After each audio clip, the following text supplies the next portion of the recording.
కిషన్ రెడ్డి గారు అధికారంలో ఎవరున్నదా? నువ్వు నిన్నటిదాకా సహాయ హోంమంత్రి ఉంటివి కదనా?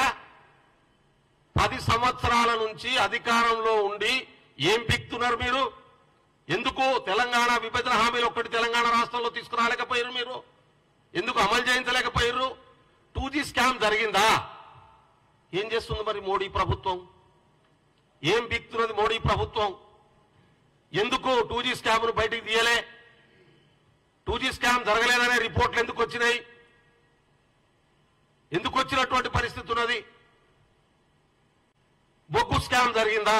10 సంవత్సరాల నుంచి గడ్డి బిక్తున్నావా నువ్వు? గాడిద పళ్ళు తోముతున్నదని ప్రభుత్వం జరిగితే ఎందుకు నిరూపించలే ఇప్పటిదాకా? ఎందుకు చర్యలు తీసుకోలేకపోయినావు నువ్వు?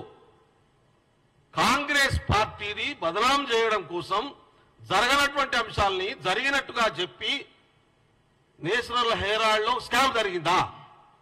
అది కనీస అవగాహన మంత్రిగా చేసినావు నువ్వు కిషన్ రెడ్డి గారు, కేంద్ర మంత్రిగా చేసినావు, పార్టీ అధ్యక్షునివి. కనీసం ఏమున్నదో తెలుసుకోకుండా మాట్లాడితే ఎట్లా? ఒక పత్రికను కాపాడడం కోసం కాంగ్రెస్ నాయకత్వం జాతీయ స్థాయిలో ఒక ప్రైడ్ ఉన్నటువంటి పత్రికను, జర్నలిస్టులను కాపాడడం కోసం జరిగిన ప్రయత్నాన్ని స్కామ్ల కింద కన్వర్ట్ చేస్తున్నటువంటి దుర్మార్గమైనటువంటి నీచమైనటువంటి రాజకీయ పద్ధతులు మీ